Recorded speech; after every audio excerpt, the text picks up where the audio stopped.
Good morning, guys. How are you today? I hope that you are happy and healthy as usual. So today, continuing the lesson that we have learned last week, which was lesson 11. Today we will learn about lesson 12. So on lesson 12, there are several materials that we're going to cover. The first one is verb, preposition, object, and verb particle object, and then the second one is adverbials of purpose, and the third one would be adverbials of means and adverbials of instrument. Okay, so let's go to the first material. On A, notice the position of the pronoun them in relation to the preposition on and the particle up. Here are the examples. There are two examples. The first one, the teacher called on the students. He called on them. And the second one is, the teacher called up the students. He called them up. So, the structure of the two sentences, for the first sentence, it is the same. Jadi untuk bagian pertamanya dia strukturnya sama, urutannya sama. But then, when you change the students into pronoun, it changes. Jadi, the explanations for this, you can see it on the comments. The first one, with prepositional expressions like call on, the pronoun object must follow the preposition. Nah, di sini ini namanya preposition. On is a preposition. So, when the object is the students, it is not a pronoun. On is before the object. Also, if you change the students into a pronoun, on is still before the object. Jadi posisi on ini dia tidak berubah, tetap sebelum objeknya. Mau dia objeknya pronoun seperti them ini atau objeknya bukan pronoun seperti the students. Okay. But then on the second example, the teacher called up the students, he called them up.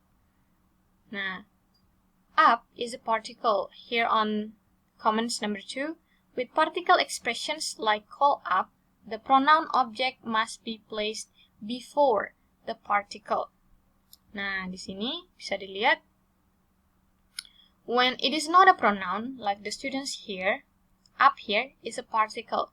So on is a preposition, up is a particle. So both of them are different. So for particles, if the object is not a pronoun, the particle is before the object. Jadi, kalau ini bukan pronoun, ini dia partikelnya sebelum objeknya.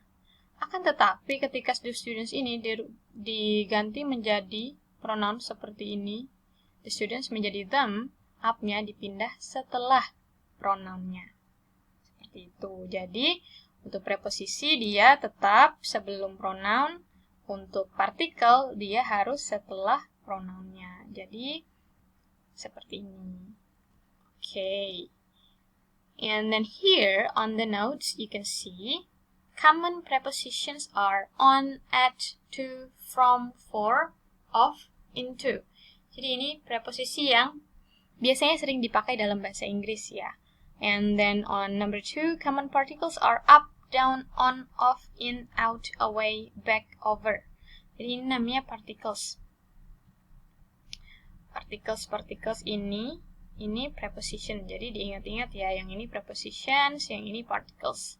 And then short noun phrases may also precede particles. For example, the teacher called John up. Nah, untuk noun phrases seperti John ini dia noun phrases ya. Walaupun nama orang, dia kadang juga bisa mendahului partikel. Jadi ada pengecualiannya ya.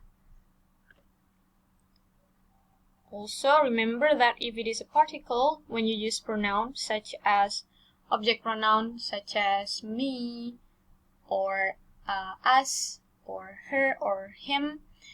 For example, the teacher called him up, or called me up. So, that's what you do with particles. And then below you can see there are examples here. For prepositions, look at the book, look at it.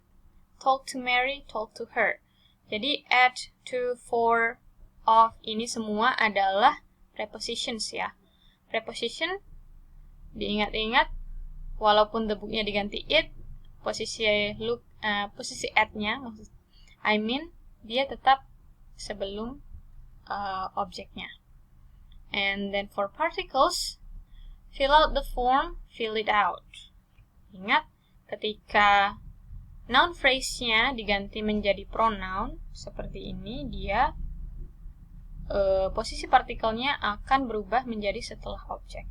So, give back the papers, give them back. Hand in the homework, hand it in, and so on. Okay, and then on the next note here, some of the verb plus particle expressions have common synonyms. For example, fill out, complete, give back, return, and so on. Jadi, untuk verb yang ditambah partikel seperti ini, dia ada juga sinonimnya seperti ini ya. So, both of them have the same meaning, but then sometimes people use them interchangeably. Okay, so far, I think the important part for you is to remember which one are the prepositions and which one are the particles. And I believe that with enough practice, you will be able to do it. Okay, if you have any question, let's go back to the group and we will discuss it further.